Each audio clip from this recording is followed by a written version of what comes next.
जैसे भगवान और चल रहे हैं तो क्या देखा, अब तो नाक तक पानी आ गया। यमुना जी ने कहा प्रभु पैर दे दो, वरना याद कर लेना फिर आज सब सीमा तोड़ दूंगी, ससुर के सामने घूंघटा उठा दूंगी। हाँ, ससुर जी लगते हैं वसुदेव जी महाराज, घूंघटा उठ जाएगा प्रभु। भगवान देखो यहाँ सुखदेव जी महाराज परीक्षित जी महाराज को बता रहे हैं, परीक्षित वो दिव्य अनुभव देखो, यमुना का तड़प देखो, अपने पति से मिलने के ताई आज उसने सारे बंधन को भी तोड़ दिया। अब भगवान ने कहा लगता है यमुना सच बोलेगी, क्योंकि 3 हट यादें होता है, स्त्री हट, बाल हट और तपस्वी का हट।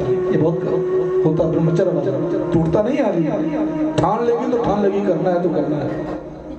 और इधर यमुना स्त्री है, इन्होंने कहा मैं जाने नहीं दूंगी, पहले पैर छुआओ। तो भगवान ने क्या किया, भगवान का एक नाम है क्या, करुणा निधान रहुआ जगत के दाता।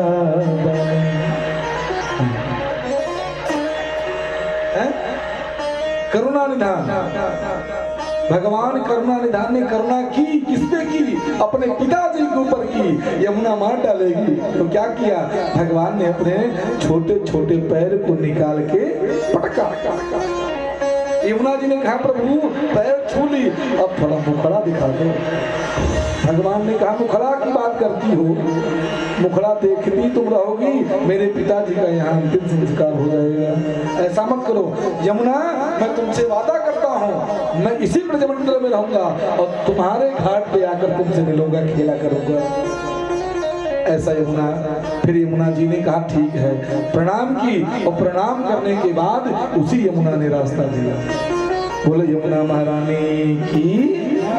यमुना जी ने रास्ता दिया और यमुना जी के रास्ते सीधे वसुदेव जी निकले। बारिश हो रही है, जम जम जम जम। इधर देखिएगा शेषनाग जी, मेरे प्रभु भीग रहे हैं, दुनिया को मैं रखने वाला अपने ऊपर, मेरे प्रभु भीगेंगे। और पीछे से शेषनाग जी आ गए हैं, और पीछे से जैसे ही शेषनाग आए, आगे आगे वसुदेव जी, पीछे पीछे शेषनाग जी, यमुना को पार कर दिया। यहाँ ये बात रखो, 1 मिनट के लिए यहाँ बंद करो। अब आते हैं हम लोग गोकुल। गोकुल में क्या है, गोकुल में नंद बाबा रहते हैं। नंद बाबा की उम्र कितनी है, 95 वर्ष, और यशोदा मैया की उम्र कितनी है, 90 वर्ष। दोनों बूढ़े हो चुके, लेकिन आज तक इनको संतान नहीं है। इनकी 2 बहन हैं, नंदा और सुनंदा। एक दिन विचार किया तो इन्होंने अपने उपरेहित को किसको बुलाया, शांडिल मुनि जी। शांडिल मुनि जी का प्रभु ऐसे ही नहीं है, जिंदगी भर बीतेगा। तो उन्होंने कहा अरे नंद, बढ़िया बढ़िया ब्राह्मणों को छटाओ, पुआ पकवाओ, आनंद के साथ माखन हो जाएगा, चिंता मत कर, तो लाला पक्को होगो। अब यहाँ से ब्रज भाषा हम चालू करेंगे, जिसको नहीं समझ में आएगी वो हमसे आके पूछ लेगा। हाँ, अब यहाँ से ब्रज भाषा चलेगा। अरे नंद, कहा महाराज हम पे कोई खाने की कमी है क्या, खिलाओ ना। बढ़िया, शांडिल मुनि ने 60 ब्राह्मणों को इकट्ठा बुलाया और स्वस्ति वाचन किया, स्वस्ति न इंद्रो वृद्धश्रवा।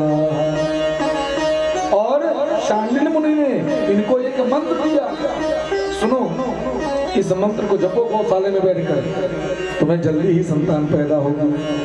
और इधर क्या हुआ, नंद बाबा उसी मंत्र को लेकर के आज गौशाले में बैठकर रात दिन जप करते हैं। अभी भयो नहीं आगे पतो नहीं, अभी भयो नहीं आगे पतो नहीं, अभी भयो नहीं पतो नहीं, पतो नहीं भयो नहीं, अभी भयो नहीं आगे पतो नहीं, अभी भयो नहीं आगे पतो नहीं।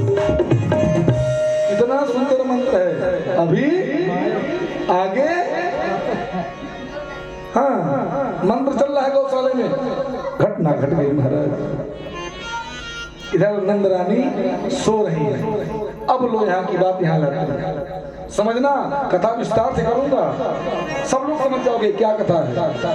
अब इधर गौशाले में कौन, नंद बाबा मंत्र जप रहे हैं, किसके कहने पर, अपने गुरुजी शांडिल मुनि के कहने पर। महाराज ध्यान देना, विस्तारित कथा चलाओगे। अब क्या हुआ कि इधर वसुदेव जी महाराज भगवान को लेकर के आ रहे हैं।